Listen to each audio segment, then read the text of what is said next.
Next हम लोग बात करते हैं यहाँ पे 2012 का। यहाँ से देखेंगे तो हिस्ट्री से टोटल जो सवाल पूछा गया है 23 सवाल पूछा गया है और 2012 है। 2012 के बाद से हम लोग सारा का सारा देख रहे हैं, जैसे कि 2012-13 से लेकर पूरा पूरा आपको 23 तक आपको पूरा पूरा हिस्ट्री का सॉल्यूशन मैंने कंप्लीट करा दिया है। तो आई होप आने वाले जितने भी एग्ज़ाम है, ना सिर्फ यूपीपीसीएस बल्कि यूपीएससी से लेके बाकी अदर जो भी एग्ज़ाम है, आपको यहाँ से सवाल ज़रूर बनते हुए दिखाई देंगे, क्योंकि इसको मैंने पूरी तरीके से ब्रीफली एनालिसिस करने के हर एक ऑप्शन पर चर्चा करने का प्रयास किया हुआ है। आइए आज हम लोग चीज़ों को देखते हैं।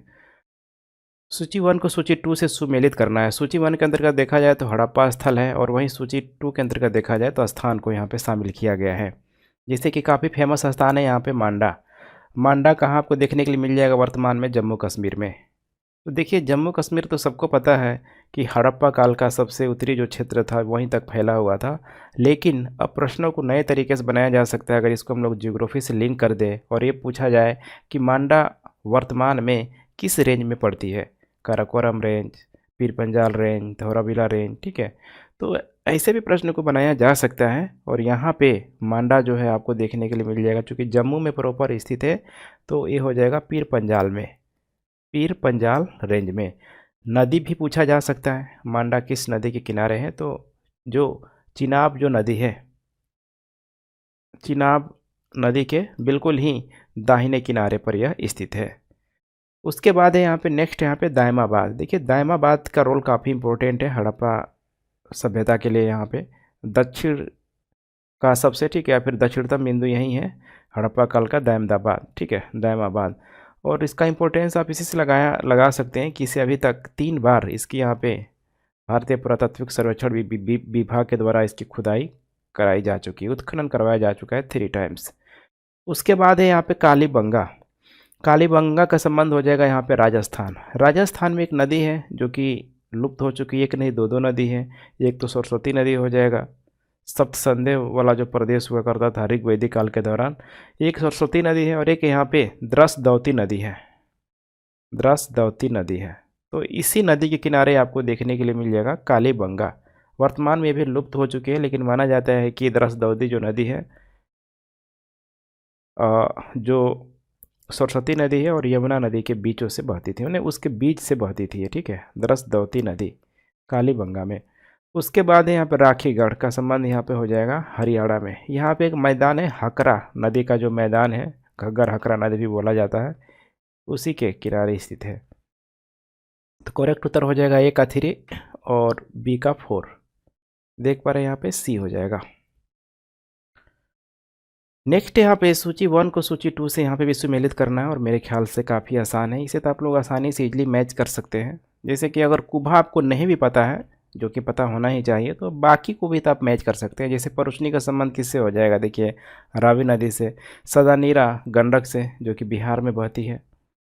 उसके अलावा यहाँ पे है दिया है सुतुद्री। सुतुद्री का संबंध हो जाएगा यहाँ पे सतलज नदी से। एक बच रहा है कुभा, जिसका संबंध हो जाएगा यहाँ पे काबुल से। तो करेक्ट उत्तर यहाँ पे हो जाएगा ए का 2 और बी का हो जाएगा 3। ए का 2 और बी का 3। करेक्ट उत्तर हो जाएगा यहाँ पे बी। निम्नलिखित में से कौन सा पवित्र स्थान निरंजना नदी पर स्थित था? काफ़ी ही देखा जाए बौद्ध धर्म से रिलेटेड, ठीक है, जहाँ पे भगवान बुद्ध को ज्ञान की प्राप्ति हुई थी, वो स्थान है बोध गया। और यहीं जो बोध गया स्थान है बिल्कुल ही निरंजना नदी के तट पे आपको देखने के लिए मिल जाएगी। काफ़ी इम्पोर्टेंट है और यहीं पे जो मंदिर बना हुआ है उस मंदिर को देखेंगे यहाँ पे आगे चल के 2002 में यूनेस्को की हेरिटेज साइट में भी शामिल किया गया था। कुशीनगर में देखिए भगवान बुद्ध को या फिर बुद्ध को यहाँ पे महापरिनिर्वाण की प्राप्ति हुई थी, महापरिनिर्वाण की यहाँ पे प्राप्ति हुई थी। और एक और नाम है यहाँ पे लुम्बिनी है, ध्यान रखिएगा, लुम्बिनी, जो कि उनके घर से संबंधित है, ठीक है, जहाँ पे उनका जन्म हुआ था। एक और नाम है ऋषिपट्टन। देखिए ऋषिपट्टन, इसी को वर्तमान में देखा जाए तो इसी को यहाँ पे सारनाथ के नाम से जाना जाता है। तो कई बार प्रश्नों को घुमा फिरा के देख पा रहे हैं कैसे पूछने का प्रयास किया जाता है। सारनाथ में एक जो पार्क है हिरण्य पार्क, आप लोगों ने नाम जरूर सुना होगा। हिरण्य पार्क वही स्थान है जहाँ पे बुद्ध के द्वारा पहली बार, ध्यान रखिएगा, पहली बार यहाँ पे धर्म की शिक्षा दी गई थी। तो करेक्ट उत्तर है इसका बोध गया। निम्नलिखित में से कौन सा युग्म सही सुमेलित नहीं है? देखेंगे तो यहाँ पे सही जो सुमेलित नहीं है, पहला ही ऑप्शन सही सुमेलित नहीं है। कर्पूर मंजरी के मैंने कह रहा है कि हर्ष के द्वारा इसको लिखा गया है। यहाँ पे देख पा रहे एक साइड यहाँ पे जो भी कीर्ति है, पुस्तक है, और दूसरे साइड यहाँ पे दिया हुआ है लेखक रूप के रूप में, या फिर जो भी उस समय, ठीक है, इम्पोर्टेंट जितने भी यहाँ पे लोग थे उनका यहाँ पे नाम दिया गया है। हर्षवर्धन की बात करें तो इसके द्वारा 3 जो प्रसिद्ध जो रचना है, ठीक है, जो रचित किया गया, बहुत इंपॉर्टेंट है। यहाँ पे नाटक के रूप में आप 3 समझ सकते हैं। 3 संस्कृत जो नाटक है, जैसे कि नंबर 1 यहाँ पे हो जाएगा रत्नावली, नागानंद, रत्नावली, नागानंद, ये और एक और है यहाँ पे प्रियदर्शिका। प्रियदर्शिका, तो इन तीनों का नाम आप लोग को ध्यान में रख के चलना है।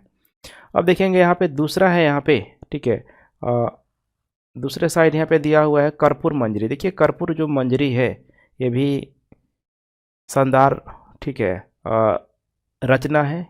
किसकी है? ये बहुत फेमस नाम है राजशेखर की, राजशेखर के, ठीक है, राजशेखर के द्वारा यहाँ पे माना जाता है कि राजशेखर के द्वारा इसकी जो रचना जो की गई थी 880 से लेके 920 ईस्वी के दौरान की गई थी। और इसके रचना के पीछे एक बड़ा इंटरेस्टिंग बातों को बताया जाता है कि राजशेखर की कई पत्नियां थी, जिसमें अवंती सुंदरी, स्वाद, सिद्धि सब थी। यहाँ पे अपनी पत्नियों को खुश करने के लिए राजशेखर के द्वारा कर्पूर मंजरी की यहाँ पे रचना की गई थी। नेक्स्ट है यहाँ पे पुनर्वर्धन। देख पा रहे हैं, भुक्ति कहाँ स्थित है? जियोग्राफिकल लोकेशन से संबंधित ये प्रश्न है। इसका करेक्ट उत्तर हो जाएगा ए। यह स्थान जो स्थित है उत्तरी बंगाल में स्थित है। उस समय एक साम्राज्य हुआ करता था जिसका नाम था पुंडरा साम्राज्य। ध्यान रखिएगा, पुंडरा साम्राज्य। और इसी पुंडरा साम्राज्य की जो राजधानी हुआ करती थी पुंडरा नगर, पुंडरा नगर, जो वर्तमान में देखा जाए, ठीक है, जैसे मैंने चर्चा भी किया हुआ था आप लोगों से कि बंगाल में ही है, लेकिन वर्तमान में आपको देखने के लिए मिल जाएगा बांग्लादेश के साइड। बांग्लादेश का साइड, बांग्लादेश में एक ज़िला है जिस ज़िले का नाम है बोगरा। बोगरा ज़िले में ही एक स्थान है जिस स्थान का नाम है महास्थानगढ़। महास्थानगढ़, तो यहीं पे यह स्थान स्थित है, पुंड्र, ठीक है, या फिर पुंड्रवर्धन। यहाँ से देखेंगे तो जैनों के काफ़ी फेमस जो तीर्थंकर जिनका नाम था जैन आचार्य भद्रबाहु, भद्रबाहु, ठीक है, तीर्थंकर नहीं कहेंगे यहाँ पे, ठीक है, भद्रबाहु को थे ही यहाँ पे। तो भद्रबाहु का जन्म यहीं पे हुआ था, भद्रबाहु का जन्म यहीं हुआ था। नेक्स्ट यहाँ पे चोल सम्राट कौन था जिसने श्रीलंका को पूरी तरीके से मुक्त कर दिया और अपनी बेटी की शादी सिंहला राजकुमार से कर दिया हुआ था? देखिए इसका नाम था कुलोतुंग, ठीक है, कुलोतुंग प्रथम था। बहुत ही फेमस शासक है। और इस कुलोतुंग प्रथम का जो वास्तविक जो नाम था, इसका नाम था राजेंद्र द्वितीय, राजेंद्र द्वितीय। अब आपको लग रहा है तो फिर ये कुलोतुंग क्या है? देखिए कुलोतुंग एक उपाधि है, कुलोतुंग एक उपाधि है और जिसका शाब्दिक अर्थ होता है अपने जाति का उत्कर्ष, अपने जाति का उत्कर्ष।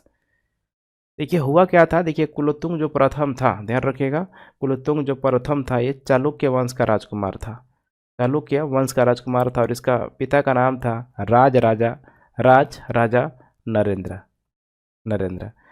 तो इसकी जो माता थी, या फिर नरेंद्र जो, ठीक है, राजा जो नरेंद्र था, इसी का जो कह सकते हैं कि जो ससुराल था, ठीक है, चोल में था यहाँ पे।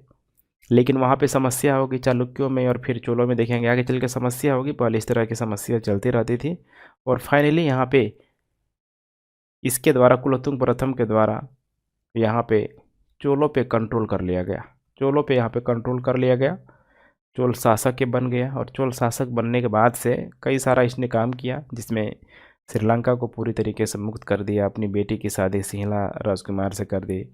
ऐसी चीज़ें देखिए, ठीक है, इतिहास में काफ़ी पूछी जाती है, काफ़ी इम्पोर्टेंट है। निम्नलिखित में से कौन महाभारत के तेलुगु अनुवादों के लिए जाना जाता है? अब यहाँ पे जो भी नाम दिया है देखेंगे काफ़ी फेमस कवियों का ही यहाँ पे नाम दिया गया है। जैसे कि नंबर 1 आप लोग देख पा रहे कंबन है। कंबन की बात करें तो ये भी मध्यकालीन तमिल कवि था ये भी, लेकिन इसके द्वारा महाभारत नहीं, ध्यान रखिएगा, रामावतार, रामावतार के लेखक थे जिन्हें कह सकते हैं कि तमिल महाकाव्य या फिर तमिल संस्करण जिसका नाम है कंबा रामायण के भी नाम से जाना जाता है। ठीक है, तमिल संस्करण का रूप में मौजूद है। ठीक है, महाकाव्य जो रामायण है, लेकिन यहाँ पे पूछ क्या रहा है, महाभारत पूछ रहा है, तो ये नहीं होगा। इसके अलावा कुट्टान देखिए नहीं है। नन्नयन बहुत फेमस नाम है, ध्यान रखिएगा। नन्नयन पूरा नाम है नन्नयन भट्टारक। नन्नयन भट्टारक, नन्नय भट्टारक के द्वारा ही यहाँ पे पहली बार यहाँ पे अनुवाद किया गया था। तेलुगु में महाभारत का अनुवाद किया गया था। किसके अनुरोध पे किया गया था? तब अभी मैंने जिस शासक का नाम बताया गया था, मन बताया हुआ था, जो चालुक्य जो शासक था, राज राजा नरेंद्र के द्वारा यहाँ पे रिक्वेस्ट किया गया था। तो फिर नन्नय भट्टारक के द्वारा उसका यहाँ पे अनुवाद किया गया था। किसमें? तो तेलुगु में अनुवाद यहाँ पे किया गया था। चंपू शैली में कई बार पूछ लेता है। ठीक है, तो चंपू शैली में इसकी अनुवाद किया गया था। चंपू शैली का मतलब होता है कि बहुत ही सॉफ्ट तरीके से, सादगी भरा, विस्तार से चीज़ों को यहाँ पे भाव के साथ बताना। उसके बाद एक और नाम है यहाँ पे टिक्कन। देखिए, टिक्कन ने भी महाभारत का तेलुगु अनुवाद किया है। इसको यहाँ पे दूसरे नंबर में जाना जाता है। जैसे पहले नंबर में तो खुद है नन्नय भट्टारक, दूसरे रूप में टिक्कन को यहाँ पे जाना जाता है। और टिक्कन का यहाँ पे संबंध हो जाता है काकतीय वंश का। ये भी एक ब्राह्मण हुआ करता था। ठीक है, तो इसके द्वारा भी कराया गया था। तो करेक्ट उत्तर हो जाएगा 3 और 4, देख पा रहे हैं। किसके शासनकाल में बगदाद के अंतिम खलीफा का नाम पहली बार सिक्कों पर अंकित करवाया गया था? देखिए, अंतिम खलीफा का नाम जो सिक्कों पर अंकित करवाया गया था, उसका नाम था इल्तुतमिश। क्योंकि कुतुबुद्दीन ऐबक तो खुद यहाँ पे गुलाम था। हालांकि दिल्ली पे कंट्रोल इसने भी किया हुआ था, शासन किया हुआ था, लाहौर से कर रहा था। तो यही था कि एक गुलाम होते हुए यहाँ पे किसी भी खलीफा का नाम कैसे हम अंकित करवाए। खलीफा चूँकि धार्मिक पद था, मुस्लिम धर्म गुरु के रूप में, सर्वोच्च पद के रूप में यहाँ पे बनाया गया था उसको। लेकिन आगे चल के जब इल्तुतमिश जब आएगा उसका दामाद के रूप में, दास के रूप में, तो इल्तुतमिश जो कि दिल्ली सल्तनत का वास्तविक संस्थापक के रूप में भी इसे जाना जाता है। तो फिर माना जाता है कि इसने खलीफा का नाम अंकित करवाया था। काफ़ी इंपॉर्टेंट है। अलाउद्दीन खिलजी ने यहाँ पे नहीं करवाया था। नेक्स्ट यहाँ पे प्रसिद्ध जैन आचार्य कौन थे जिन्हें अकबर ने सम्मानित किया हुआ था? देखिए, अकबर काफ़ी ही धार्मिक सहिष्णुता के लिए, ऐसे ही अकबर को याद नहीं किया जाता है। तो अकबर को क्या था कि सारे ही धर्मों के लोगों को बुला के पूरे धर्म के बारे में सुनता था, जानने का प्रयास करता था, फिर वो किसी निष्कर्ष पे पहुंचता था। और निष्कर्ष पे क्या पहुंचता था कि सारे धर्म का जो लक्ष्य है लगभग एक ही है, बस रास्ते थोड़े बहुत अलग हैं। तो इसमें देखेंगे तो हरविजय सूरी का नाम काफ़ी इम्पोर्टेंट हो जाता है। इससे अकबर इतना प्रभावित हुआ था, ध्यान रखिएगा, हरविजय सूरी से, कि अकबर ने इनको यहाँ पे जगत गुरु की उपाधि दी। जगत गुरु की उपाधि दी। जगत गुरु का मतलब क्या है कि पूरे विश्व का गुरु या फिर विश्व का उपदेशक। अशोक के समकालीन तुरामया किसके शासक थे? यहाँ पे मिस्र है, कोरिंथ है, मैसेडोनिया है, इसके अलावा सीरिया है। देखेंगे तो अशोक के द्वारा बहुत सारा जो अभिलेख बनवाया गया था, शिलालेख बनवाया गया था, बृहद लघु शिलालेख। तो देखेंगे उसमें जो बृहद शिलालेखों के अंतर्गत जो 13 नंबर जो शिलालेख है, जिसमें खासकर हमें कलिंग के विजय के बारे में जानकारी मिलती है, उसमें यहाँ पे और भी चीज़ों को लिखवाया गया है। जैसे कि जो भी अशोक के समकालीन जो शासक थे उनकी चर्चा हमें मिलती है, खासकर पश्चिम के तरफ जो भी शासक थे। और उसी में एक नाम आता है यहाँ पे तुरामया का। ध्यान रखिएगा, तुरामया का जो मिस्र का जो शासक था, तुरामया वंश से बिलोंग करता था। इसके अलावा यहाँ पे देखेंगे तो यूनानी जो शासक थे उसका भी नाम इसमें उत्कीर्ण करवाया था। औरंगजेब की मृत्यु के समय मराठा नेतृत्व किसके हाथों में था? देखिए, औरंगजेब की जब मृत्यु हो गई तो उस समय पूरा जो कंट्रोल जो कर लिया गया था, ताराबाई के द्वारा यहाँ पे कंट्रोल कर लिया गया था। तो ताराबाई कौन थी, ये काफ़ी इंपॉर्टेंट हो जाता है, एग्जाम पूछ सकता है। तो जो छत्रपति जो सबसे सर्वोच्च पद होता था, जो शिवाजी के द्वारा बनाया गया था, ये छत्रपति यहाँ पे देखेंगे राजराम भोसले की ये पत्नी थी। क्योंकि अब इसकी मृत्यु यहाँ पे हो जाएगी, और जब इसकी मृत्यु हो जाएगी तो इसका जो अल्प आयु जो पुत्र होगा, जिसका नाम रखा गया था शिवाजी द्वितीय, शिवाजी सेकेंड। तो अब ताराबाई का ये भी पुत्र हुआ, तो शिवाजी सेकेंड के ही एक संरक्षककर्ता के रूप में बनी हुई थी। वास्तविक जो पूरा पूरा जो कंट्रोल होता था ताराबाई के हाथों में हुआ करता था। काफ़ी लंबे समय तक कंट्रोल था, लगभग देखेंगे तो 1700 से लेके 1708 तक पूरा पूरा कंट्रोल रहेगा। अब यहीं से कुछ कंट्रोवर्सी शुरू हो जाएगी, देखेंगे इसका भाई आ जाएगा राजराम का, ठीक है। तो समस्या शुरू हो जाएगी और एक समय के बाद से छत्रपति का जो कह सकते हैं अधिकार है धीरे धीरे, ठीक है, पेशवा की तरफ स्थानांतरित होना शुरू हो जाएगा, जो भी उसके शक्तियाँ हैं, ठीक है। राजा राम मोहन राय को राजा की उपाधि किसके द्वारा दी गई थी? ये तो बहुत ही आसान सा प्रश्न है, अकबर द्वितीय के द्वारा, चूंकि अकबर द्वितीय के पेंशन वाले मामले को यहाँ पे उठाया गया था राजा राम मोहन राय के द्वारा, तो इसीलिए यहाँ पे अकबर द्वितीय के द्वारा खुश होकर राजा राम मोहन राय को राजा की उपाधि दी गई थी। कुछ और भी बातें हैं जैसे कि राजा राम मोहन राय से संबंधित कि इनके द्वारा 1814 ईस्वी के आसपास देखेंगे तो आत्मीय सभा का गठन किया गया था। वहीं आगे चल के 1828 के आसपास ब्रह्म समाज की स्थापना की गई थी। सती प्रथा हो गया, इसके अलावा बाल विवाह प्रथा को समाप्त करने के लिए इनके द्वारा बहुत अधिक प्रयास किया गया था, तब जाके अंग्रेजों के द्वारा कानून लाया गया। इन्हीं सारी एक्टिविटियों की वजह से इनको कह सकते हैं कि बंगाल का पुनर्जागरण के रूप में इतिहासकारों के द्वारा जाना जाता है। पूरब या पश्चिमी सभ्यता को मिलाने वाले के रूप में जाना जाता है। तो बहुत इंपॉर्टेंट नाम है, फेमस पर्सनालिटी है राजा राम मोहन राय। निम्नलिखित में से किस कॉलेज का अनुमान सबसे पहले लगाया गया था? देखिए इस कॉलेज का नाम है हिंदू कॉलेज, ठीक है, हिंदू कॉलेज कोलकाता। यहाँ पे 1817 में, ध्यान रखिएगा, 1817 में यह स्थापित किया गया था। भारत की सबसे पुरानी संस्था, पुरानी कॉलेज के रूप में इसे जान सकते हैं। अब नाम से नहीं जाना है कि हिंदू कॉलेज है तो सिर्फ हिंदू लोग ही रहेंगे, ठीक है, यहाँ हिंदू लोग ही पढ़ेंगे इसमें, बस नाम को यहाँ पे रखा गया है यहाँ पे, ठीक है। सारे धर्म के जो भी स्टूडेंट थे सब यहाँ पे पढ़ाई करते थे। और आगे चल के देखेंगे यहाँ पे तो इसको यूनिवर्सिटी के रूप में, जैसे कि कलकत्ता यूनिवर्सिटी के रूप में इसको डेवलप कर दिएगा, बहुत आगे चल के यहाँ पे हुआ है, ठीक है। लगभग देखेंगे आज़ादी के बाद से 2010 में यहाँ पे मान्यता दे दिया गया। शारदा अधिनियम ने क्रमशः लड़कियों और लड़कों की शादी की न्यूनतम आयु कितनी तय की थी? देखिए सारे प्रश्न यहाँ पे रिपीट हो रहा है, ठीक है। शारदा अधिनियम जो कि देखा जाए हरबिलास शारदा के प्रयासों के माध्यम से इसको लाया गया था, खासकर उस समय जो अल्प आयु में ही यहाँ पे शादी कर दी जाती थी। तो इस अधिनियम के तहत फीमेल के लिए रखा गया था 14 साल, मेल के लिए 18 साल रखा गया था। फिर भी ये बेहद कम था, लेकिन उस समय के हिसाब से देखेंगे जहाँ पे 8 साल 10 साल में लड़कियों की शादी कर दी जाती थी, तो उस समय के हिसाब से इतना ख़राब नहीं था, ठीक है। हालांकि इसको और अधिक बढ़ाने की ज़रूरत थी, जो आगे चल के बढ़ा भी। तो अपने आप में ये काफ़ी एक लैंडमार्क, ठीक है, ये भी एक्ट था शारदा अधिनियम, इसीलिए बार बार एग्जाम में ज़रूर इसको पूछा ही जाता है। 14 और 18 वर्ष, ठीक है। नेक्स्ट यहाँ पे सूची 1 को सूची 2 से सुमेलित करना है। एक तरफ समाचार पत्र है और दूसरे तरफ यहाँ पे भाषा दिया हुआ है। जैसे कि नंबर 1 है यहाँ पे भारत मित्र। देखिए भारत मित्र को यहाँ पे अगर हम लोग बात करें तो कलकत्ता से प्रकाशित हुआ था और इसको हिंदी में यहाँ पे किया गया था, ध्यान रखिएगा। हिंदी का उस समय का काफ़ी फेमस समाचार पत्र था। राष्ट्रमाता है यहाँ पे, ठीक है, राष्ट्रमाता 1888 के आसपास शुरू किया गया था सखाराम पाटिल के द्वारा और ये मराठी भाषा में किया गया था। प्रजा मित्र यहाँ पे हो जाएगा गुजराती में, ठीक है, चंद्रकांत केनी के द्वारा।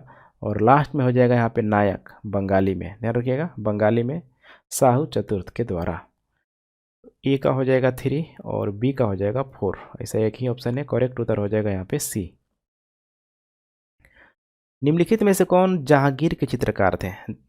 देखिए अकबर हो गया, जहांगीर हो गया, दोनों ही चित्रकला प्रेमी थे, लेकिन जहांगीर को और यहाँ पे थोड़ा सा चित्रकला को लेके स्पेशल कैटेगरी में रखा जाता है, क्योंकि उसके द्वारा बड़े रूप में चित्रकला से संबंधित चित्रकारों को संरक्षित करने का प्रयास किया गया था। इसमें कुछ नाम है जैसे अबुल हसनी, अकाराज रिजा हो गया। बाकी जो 2 ऑप्शन है जैसे हम लोग बारी बारी सबको देख लेते हैं। नंबर 1 है अब्दुस समदी। अब्दुस समदी देखेंगे यहाँ पे तो अब्दुस जो समदी है, ठीक है, अकबर के समय का ये चित्रकार है, जो कि कई सारा लघु चित्र हो गया, पांडुलिपियाँ हो गया, सब ये बनाया हुआ करता था। वैसे ही मीर सैयद अली, दोनों का संबंध यहाँ पे अकबर से हो जाएगा। बाकुई देखेंगे अबुल हसनी और अकारीजा का संबंध हो जाएगा जहांगीर से। अकारीजा तो आया था ईरान के क्षेत्रों से, सफ़ाविद जो उस समय ठीक है शासन चल रहा था, धीरे धीरे कमज़ोर हो गया, ख़त्म भी हो गया। तो वहाँ से बहुत सारे अमीर लोग भारत में लोग आया, ठीक है। भारत में हर चीज़ है ना यहाँ पे, खासकर लाइवलीहुड के लिए कोई समस्या नहीं है। तो भारत में जब लोग आया तो अकारीजा फिर जहांगीर के संरक्षण में ही रहना स्वीकार कर लिया था। अच्छा खासा पेंटिंग बनाया था इसने। करेक्ट उत्तर हो जाएगा यहाँ पे बी, 2 और 3। लंदन में ब्रिटिश ईस्ट इंडिया कंपनी के गठन के समय निम्नलिखित में से कौन भारत का सम्राट था। देखेंगे यहाँ पे भारत में क्या चल रहा है, इसका लिंक देखिए कहाँ से कर दिया गया, पूरा ब्रिटिश ईस्ट इंडिया कंपनी से कर दिया गया। तो आसान सा प्रश्न है यहाँ पे अकबर, लेकिन मैं आपको इन्फॉर्म करना चाहता हूँ कि बाकी और भी जो भी कंपनियाँ स्थापित हुई, फ्रांसीसी कंपनी हो गया, डचों की हो गया, पुर्तगालियों की हो गया, तो वैसे में यहाँ पे देखेंगे तो कभी कभी पूछ लेगा दक्षिण भारत में कौन शासक था, या फिर दक्षिण भारत के शासकों का कंपेरिजन कर दिया जाएगा जो भी यहाँ पे उत्तर भारत के शासकों से, जो भी मुस्लिम शासक थे, चाहे हम लोग दिल्ली सल्तनत की ही बात क्यों ना कर लें। तो जब भी आप स्टडी करें थोड़ा सा कंसेप्चुअल वे में स्टडी करने का प्रयास करें, ताकि चीज़ों को कोरिलेट करके एलिमिनेट के ठीक है माध्यम से भी आप लोग सही आंसर तक पहुँच पाएँ। 1925 में केंद्रीय विधानसभा के अध्यक्ष चुने गए राष्ट्रीय नेता कौन थे। बहुत फेमस नाम है, सरदार वल्लभ भाई पटेल के जो भाई हैं, बड़े भाई विट्ठल भाई पटेल, ध्यान रखिएगा विट्ठल भाई पटेल। इतना ये फेमस थे, मल्टी टैलेंटेड आदमी थे, विधायक के साथ साथ राजनीतिक गतिविधियों में भी पूरा इनका पकड़ था, तो काफ़ी इम्पोर्टेंट रोल था। स्वराज पार्टी का जब स्थापना हुआ था तो माना जाता है कि उसमें CR दास, मोतीलाल नेहरू के साथ साथ इनका भी अच्छा खासा रोल था, विट्ठल भाई पटेल का। 1914 में देखेंगे, 1914 में जब स्वराज पार्टी की स्थापना भी नहीं हुई थी, तो 1914 में बॉम्बे प्रांतीय विधान परिषद में कुछ चीज़ों को इनके द्वारा शामिल करने का प्रयास किया गया, जैसे द टाउन प्लानिंग बिल में इनका अच्छा खासा रोल था, किस प्रकार से अरेंज किया जाएगा, बॉम्बे जिला नगर अधिनियम संशोधन विधेयक में। तो विट्ठल भाई पटेल का नाम काफ़ी इंपॉर्टेंट हो जाता है। इसके अलावा देखेंगे तो 1917 तक आते आते बॉम्बे शहर के बाहर बॉम्बे प्रेसिडेंसी कह सकते हैं, ठीक है, वहाँ पे नगर पालिकाओं में शिक्षा किस तरीके से दिया जाएगा, प्राथमिक शिक्षा के विस्तार के लिए इनके द्वारा आवाज़ उठाया गया था, विट्ठल भाई पटेल के द्वारा। 1937 के चुनाव के बाद यूपी में गठित मंत्रालयों में निम्नलिखित में से किसे वित्त विभाग को सौंपा गया था। देखिए उनका नाम है Rafi Ahmed Kidwai. Special UP type का ही प्रश्न इसे कह सकते हैं, स्पेशल, ठीक है। रफ़ी अहमद किदवई को यहाँ पे शामिल किया गया था। ये भी ये कह सकते हैं कि फ्रीडम फाइटर रह चुके थे, इस्लामिक नेता के रूप में भी इनको जाना जाता है। वर्तमान में देखेंगे तो उत्तर प्रदेश का जो बाराबंकी जो ज़िला है वहीं से बिलोंग करते थे। और 1937 का देखिए ध्यान रखिएगा, चुनाव बहुत इंपॉर्टेंट है, यहाँ से भी अलग अलग राज्यों को लेके यहाँ पे स्टेट पीसीएस वगैरह में मुख्यमंत्रियों को पूछ लिया जाता है। उस समय दे देगा प्रधानमंत्री कौन था, बिहार का प्रधानमंत्री कौन था, यूपी का प्रधानमंत्री कौन था, ऐसे भी प्रश्न आते हैं। तो आपको कॉन्शियस रहना है। 1937 में जब चुनाव हुआ, 11-11 प्रांतों में मैंने बताया हुआ था कि चुनाव हुआ था, जिसमें कांग्रेस हर जगह बहुमत में ही थी लगभग।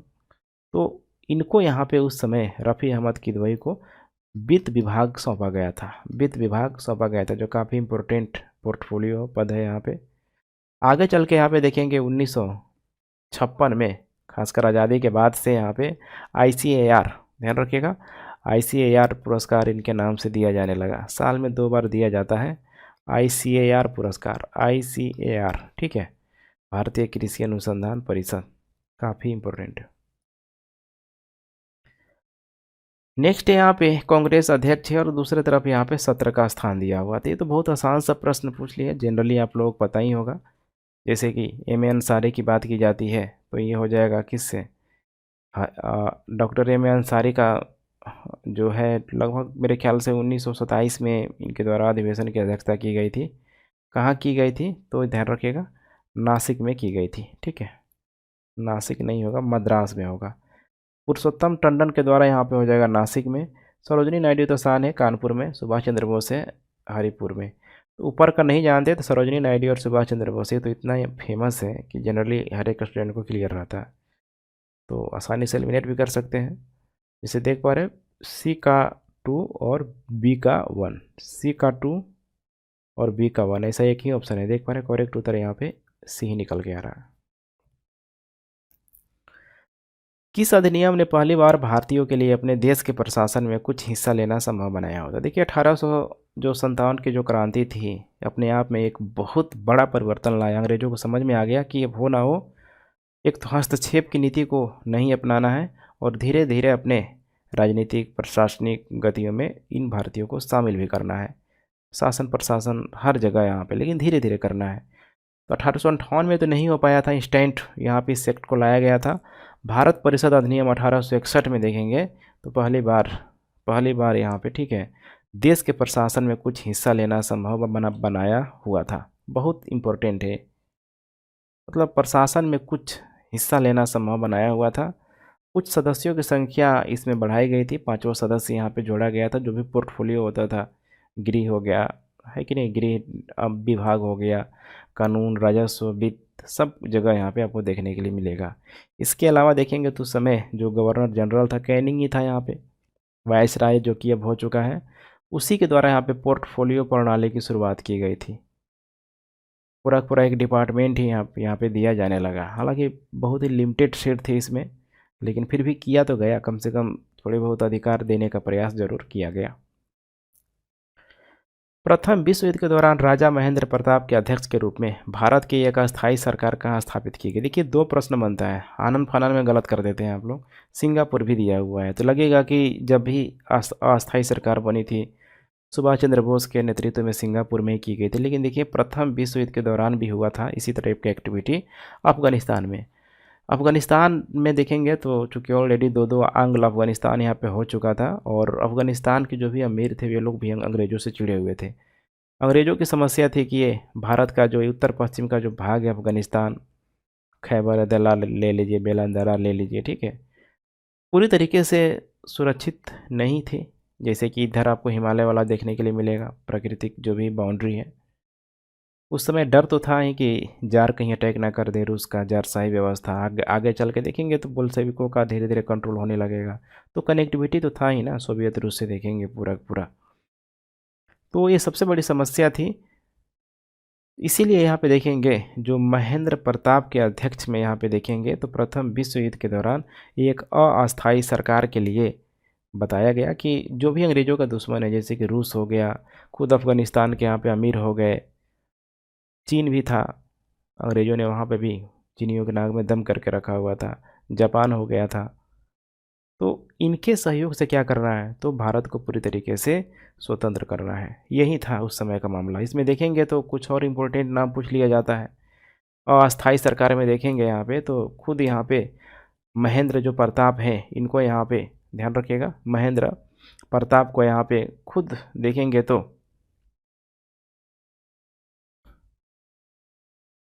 एक हो जाएगा यहाँ पे राष्ट्रपति का पद हो जाएगा। राष्ट्रपति का पद के साथ साथ यहाँ पे देखेंगे तो प्रधानमंत्री का भी पद हो जाएगा, प्रधानमंत्री, गृह मंत्री हो जाएगा। ये 3 नाम अक्सर पूछा जाता है। तो यहाँ पे जो अध्यक्षता कर रहे थे महेंद्र प्रताप, इनको ही राष्ट्रपति यहाँ पे बना दिया जाएगा। इसके अलावा देखेंगे बरकतुल्ला को प्रधानमंत्री बना दिया जाएगा, बरकतुल्ला को। और एक और नाम है यहाँ पे सिंधी कुछ करके, मुझे ध्यान नहीं आ रहा है, उबैदुल्ला सिंधी करके, उनको गृह मंत्री यहाँ पे बनाया जाएगा। लेकिन फाइनली अंग्रेज़ों का पूरी तरीके से दबाव बढ़ने लगेगा, और अंग्रेज़ों के दबाव के पश्चात से देखेंगे यहाँ पे तो अमीर लोग सरेंडर कर देगा इनका, ठीक है, उन्हें समर्थन वापस ले लेगा, जिसके वजह से ये पूरा डिमोलिश हो जाएगा, ठीक है, टूट जाएगा। आज का लास्ट प्रश्न और इस सीरीज का भी पूरा लास्ट प्रश्न हिस्ट्री सीरीज के अंतर्गत, निम्नलिखित में से किस आंदोलन ने महिलाओं को घर के एकांतवास से बाहर निकाला था? देखिए इसमें कोई भी ऐसा आंदोलन नहीं है जिसमें महिलाओं ने पार्टिसिपेट नहीं किया हुआ था। महिलाएं उस समय बिल्कुल ही जान चुकी थी कि हमारा शोषणकर्ता यहाँ पे कौन है। पूरी तरीके से, चाहे विदेशी वस्तुओं की होली जलाना हो गया, शराब की दुकानों पर धरना करना हो गया, टैक्स ना देना हो गया। ऐसे देखेंगे बहुत सारी एक्टिविटी पूरी तरीके से महिलाओं ने किया ही किया। इसमें चाहे हम लोग 1905 के स्वदेशी आंदोलन की बात कर लें, स्वराज आंदोलन की हम लोग बात कर लें, सहयोग सविनय, सबका सब यहाँ पे हो जाएगा। यहाँ तक कि देखेंगे भारत छोड़ो आंदोलन तक पूरी पूरी महिलाएं एक्टिव रही थी। करेक्ट उत्तर यहाँ पे हो जाएगा डी, 1, 2, 3 और 4।